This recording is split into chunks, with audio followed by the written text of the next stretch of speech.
Hello everyone, welcome back to another Dragon Ball episode talk. Man, it's so difficult for me not to just say Pokemon, the series Gold and Silver, because that is what I was doing before, Dragon Ball, so that's the one that I kind of automatically want to say. But anyway, we're back with another Dragon Ball episode. It's time for the base assault, but it takes a while before we get going, because the first half is basically dedicated with just flying towards the base, and also the gang going to Goku, and also along the way picking up Krillin, who thinks he's being chased down by an evil ship, but turns out it's a squad, so don't worry about it. Krillin was apparently taking a swim, and somehow they were able to find him. Who knows how, but whatever. Maybe he had a tracker in his underpants or something like that. I don't know. Also, Goku is having an easy time heading to the base because of the fact that the Red Ribbon Army thinks it's Tao, so they've lowered their defenses. However, a scout guy who's flying about sees that it's Goku, reports back to base, and then starts shooting at Goku, but Goku takes care of him very quickly. However, then the cameras pick up Goku, and it's like, ah boy, reactivate all the defenses, men, back to your stations.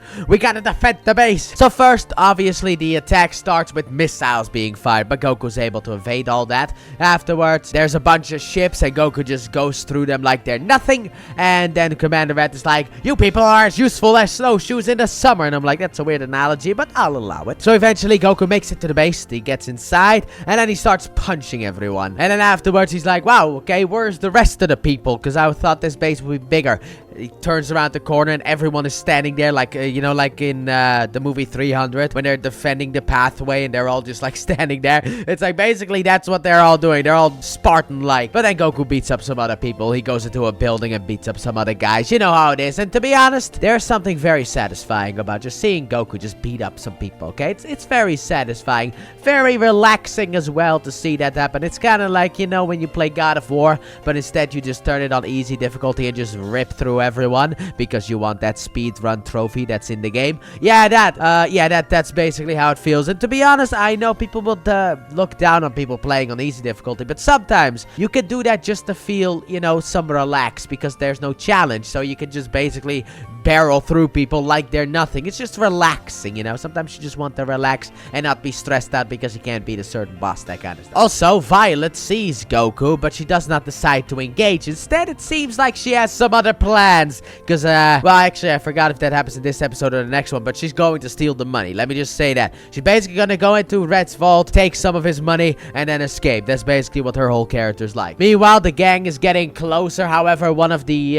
towers spots them and shoots a missile at them, so the gang has to lose the booster, which allows them to go this fast, because of the fact that, it's heat-seeking, and the biggest heat source is the booster, so drop that thing, and bam, there you go. So then afterwards, Goku Kamehameha some ships and buildings as well, makes the whole base shake. However, Red will not give up. Also, a sniper shoots at Goku, and Goku's like, that hurt!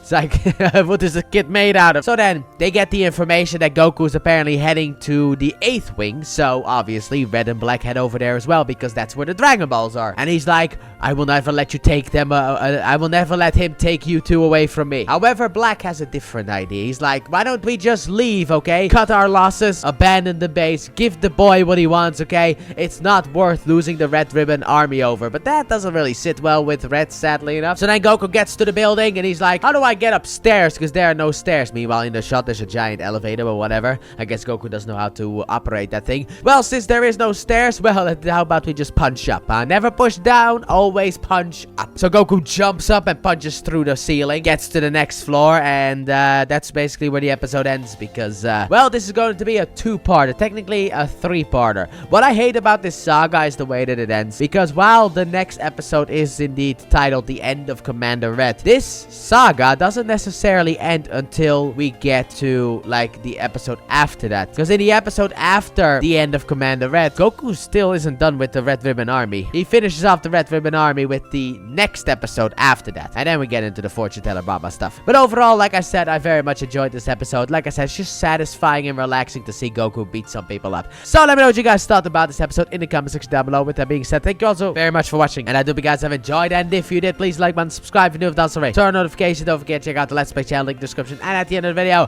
And I'll see you guys next time for the end of Commander Red. Bye!